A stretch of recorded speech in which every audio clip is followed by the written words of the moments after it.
Today, we are looking at Battletoads for the NES. Battletoads is a beat-em-up platformer game developed by Rare and published by Trade West. It is the first installment of the Battletoads series and was released in 1991 for the NES. It was later ported for the SEGA Genesis, the Game Gear, and the Game Boy later on. Remember, if you're new to this channel, don't forget to hit the like and subscribe button as it helps out this channel grow. And don't forget to hit the notification button for all future videos. So, how is Battletoads today? Here is our review of Battletoads for the NES.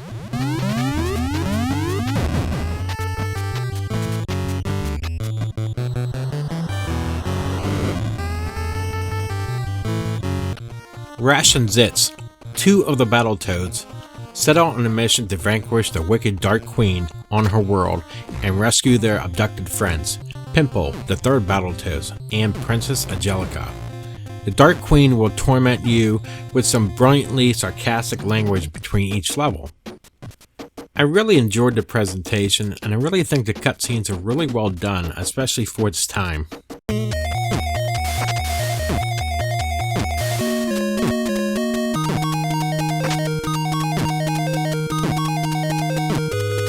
This game is a scrolling platformer beat-em-up game with some elements of racing, climbing, and vehicle-based obstacle courses. Players begin the game with 3 lives, which are regenerated each time the player continues after being defeated. The game has no saving system or passwords. The player has a maximum hit points of 6, which may be restored by eating flies. While the gameplay style of Battletoads levels varies widely, the game is often portrayed as a beat-em-up game in which players progress by fighting foes while avoiding the hazards in their surroundings. The controls are simple: A to jump, B to attack, and a D-pad moves. Sometimes you're in a 2D environment and sometimes you're in a 3D beat-em-up environment. In any case, controls are really good and responsive.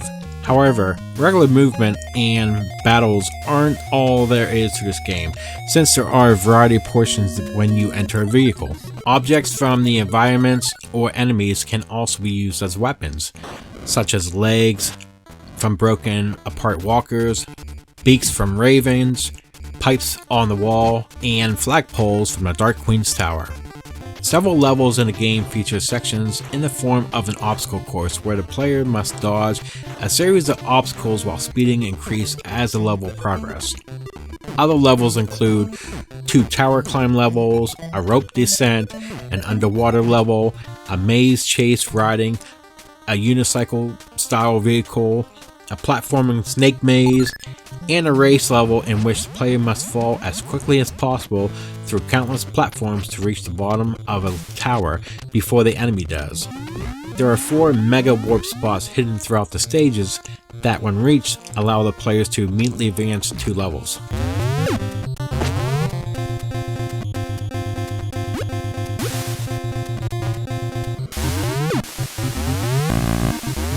One cannot deny that Battletoads look and sound fantastic. The image appears to be in form of a 16-bit console. The toads and enemies are very well animated and their sprites are incredibly detailed. Every level is unique and a broad range of colors are used for the most part. Some visual aspects such as the ripple effect in the racing level or the revolving tower in the final stage have been optimized to give it a 3D illusion.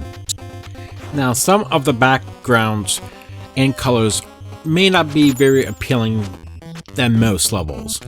The third level's background seems unappealing, and some of the color schemes, especially near the finish of the game, are dominated by vibrant colors.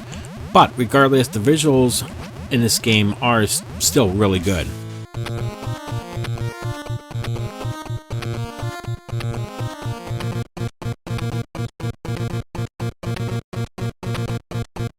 The songs in this game are really enjoyable and catchy, and I can almost hum the majority of the soundtrack on demand. They also include a snappy, famous tune for the pause screen, which was a wonderful touch. I'm not sure whether any of these songs are an all-time masterpiece, but they still sound amazing. I also like how a few songs have the way of creating a mood. For example, the Level 2 soundtrack gives the impression that you're falling into an endless pit. And once you're in the racing segment, the music speeds up to match the stage increase in speed. This certainly amps up the tension of the last two checkpoints in these sequences, and it's another excellent touch. The sound effects are pretty good too. The sounds mostly rely on the smacks, whacks, and thumps that are heard when you land a hit on something. It feels fantastic to hear sounds like the thud when you strike out an enemy with your enormous fist, or the pop when you reach a checkpoint. It really enhances the whole experience.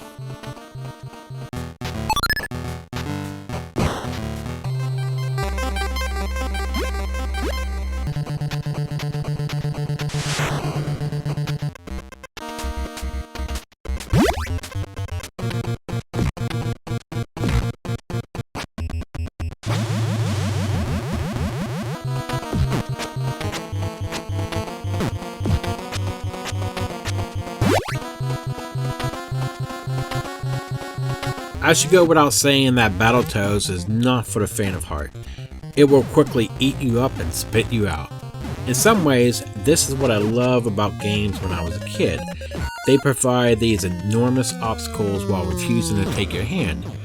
You didn't want the game to beat you, so you spent countless hours practicing and improving so you can get through a game.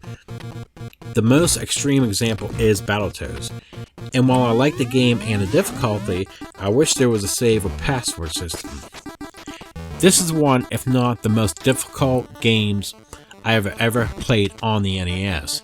The game is action-packed and fast-paced. The enemies are determined, the bosses are difficult, and you must actually concentrate. The game is not for the easily frustrated. And if you are, the only thing that will keep you going is the Dark Queen's taunt when you lose or at the beginning of each level. Battletoads for the NES is getting an 8 out of 10. What did you think about Battletoads for the NES? Please leave comments below to share your thoughts. That will do it for this episode. We do live streams throughout the week, mostly games from the Xbox or the Nintendo Switch, and we also do retro games throughout the week as well. And remember, if you like this video, give it a thumbs up for your support. Thank you for watching, and I will see you here in the next episode. Have a great day.